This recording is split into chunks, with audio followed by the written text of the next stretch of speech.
Здравейте! Аз съм Сника 02 и Таливан Гого 1, който ще ви покаже как се играе таблонет. Повечето не са чували как се играе тази игра. А сега гледайте, взимате картите, махате жокерите и размешвате картите. Ето ги жокерите. Да. Давате на всеки първо слагате 4. Ето. Това са много хубави карти, защото накрая ще ви кажа. Сега аз взимам, раздавам по 6. Други не трябва да ги виждам, но тук само ви показвам. И на нея слагам 6. За мен. Така.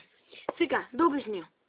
Когато стигне края на играта, от 10 до 14, включително 10 и 14, броят за една точка. И за това винаги гледайте да събирате от 10 до 14. Ето моите карти има две хубави.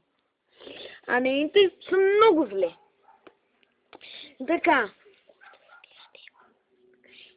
Можем да смятате. Например, ако Имате, трябва да можете да знаете поповите, дамите, валетата и асаците. Да, кое е число? Аз имам поп. 13 плюс 1 това се брои за 1 и за 11. Да. 13 плюс 1, 14. И да имаме поп. Да.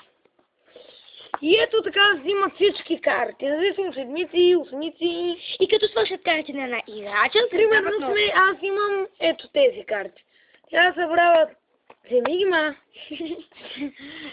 Аз имам 6 карти, ето. Почвам да видим колко бройки има. Сега нямаме бройки. 1, 2, 3, 4, 5, 6, 7, 8. А тя?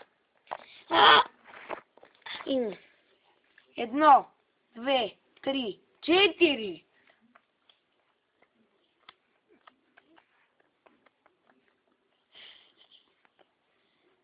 До сега 4, 5, 6, 7, 8, 9, 10, 11, 12. Тя ме е била. Аз съм го била. Сега, ако имате повече на 25 карти, получавате 2 точки бонус към този, който има 25 карти. Може и двамата да има 25 карти и двамата да получат по 2 точки бонус. Има в играта равенство, губене и печелене. Това беше от мен от Ника 02 и от Таливан Гого 1. Ще ви покажем и други игри, другите клипчета.